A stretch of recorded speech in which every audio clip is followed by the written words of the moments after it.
India എന്ന് പറയുന്ന നമ്മുടെ രാജ്യത്ത് RSS വളർന്നു പന്തലിച്ചതിന് ശേഷം, അവരധികാരത്തിൽ വന്നതിന് ശേഷം, മറ്റു ഇതര മതങ്ങളെ, മുസ്ലിങ്ങളും ക്രിസ്ത്യാനികളും അടങ്ങുന്ന മറ്റു ഇതര മതങ്ങളെ ഉന്മൂലനം ചെയ്ത് ഇന്ത്യ എന്ന രാജ്യം ഒരു ഹിന്ദു രാഷ്ട്രമാക്കാനുള്ള ശ്രമം തുടങ്ങിയതിന് ശേഷം എവിടെ കുഴിച്ചു കഴിഞ്ഞാലും പിന്നെ കിട്ടുന്നത് ശിവൻ്റെ ലിംഗ.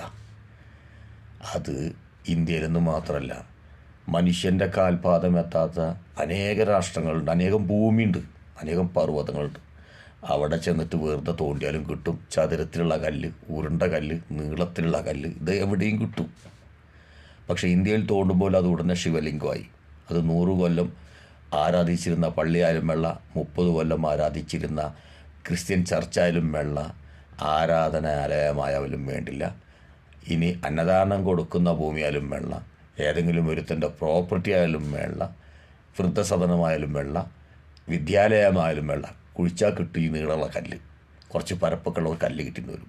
ഉടനെ അവിടെ പൂജാരിയായി, തന്ത്രിയായി, പിന്നെ പുഷ്പാർച്ചനയായി, ശ്ലോകങ്ങളുടെ ആഘോഷമായി, പിന്നെ അവിടെ ആരാധനയായി, ലാസ്റ്റ് അവിടെ അമ്പലമായി. അവിടെ ആദ്യം ഉണ്ടായിരുന്നവരെ പുറത്തായി. ഏത് ദൈവമാണെന്ന് എനിക്കറിയില്ല.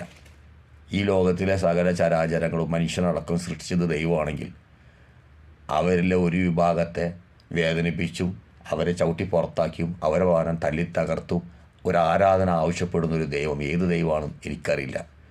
അങ്ങനെ ഒരു സമൂഹത്തെ, ആ ദൈവം തന്നെ സൃഷ്ടിച്ച ഒരു വിഭാഗത്തെ തല്ലുവാനും കൊല്ലുവാനും വീട് തകർക്കുവാനും മുദ്രാവാക്യം പറഞ്ഞു കൊടുത്ത ദൈവം ഏതാണെന്ന് എനിക്കറിയില്ല. ജസ്ല മാടശ്ശേരി ചോദിക്കുന്നൊരു ചോദ്യമുണ്ട്, ഇത്രയധികം ലിംഗങ്ങൾ ശിവൻ എവിടെ നിന്ന് കിട്ടിയെന്ന്. കാരണം എവിടെ തോണ്ടിയാലും ഇതാണല്ലോ കിട്ടുന്നത്. ഞാൻ പറഞ്ഞല്ലോ, ഇത് വിദേശ രാജ്യങ്ങളിൽ ജനങ്ങൾ കാൽ പതിയാത്ത ഭൂമി ഒരുപാടുണ്ട്. അവിടെയൊക്കെ പോയിട്ട് തോണ്ടിയാലും ഇങ്ങനെ പല കല്ലുകളും കിട്ടും. പക്ഷേ ഇന്ത്യയിൽ മാത്രമാണ് ഈ ഒരു പ്രക്രിയ. സത്യം പറഞ്ഞാൽ ഹിന്ദുക്കൾ, മുസ്ലിങ്ങൾക്ക് അതിൽ ലജ്ജയും വിഷമവും പ്രയാസമൊന്നുമില്ല. ക്രിസ്ത്യാനികളും കൂടുതൽ വിഷമിക്കുകയും പ്രയാസപ്പെടുകയൊന്നും വേണ്ട. പക്ഷേ ഹിന്ദു വിഭാഗം ഉണ്ടല്ലോ, ലജ്ജിക്കേണ്ടതാണ്, നാണം കെടേണ്ടതാണ്. അർഹതല്ലാത്ത വല്ലവൻ്റെ മുതലിൽ ഉരുണ്ട കല്ലോ നീളമുള്ള കല്ലോ കാണുമ്പോൾ അവിടെയുള്ള ചവിട്ടി പുറത്താക്കിയതിന് ശേഷം അവിടെ ഈ RSSകാർ കാണിച്ചു കൊടുക്കുന്ന വഴിയെ ക്രൂരതയുടെ പിന്നിൽ അണിനിര നിന്നിട്ട് ദൈവത്തിന് ശ്ലോകം ചെല്ലുന്ന ഹിന്ദുക്കളുണ്ടല്ലോ, ചിന്തിക്കണം, നിങ്ങൾ ആരെയാണ് ആരാധിക്കുന്നത്? നിങ്ങൾ ആരെ കടാക്ഷമാണ് നേടുന്നത്?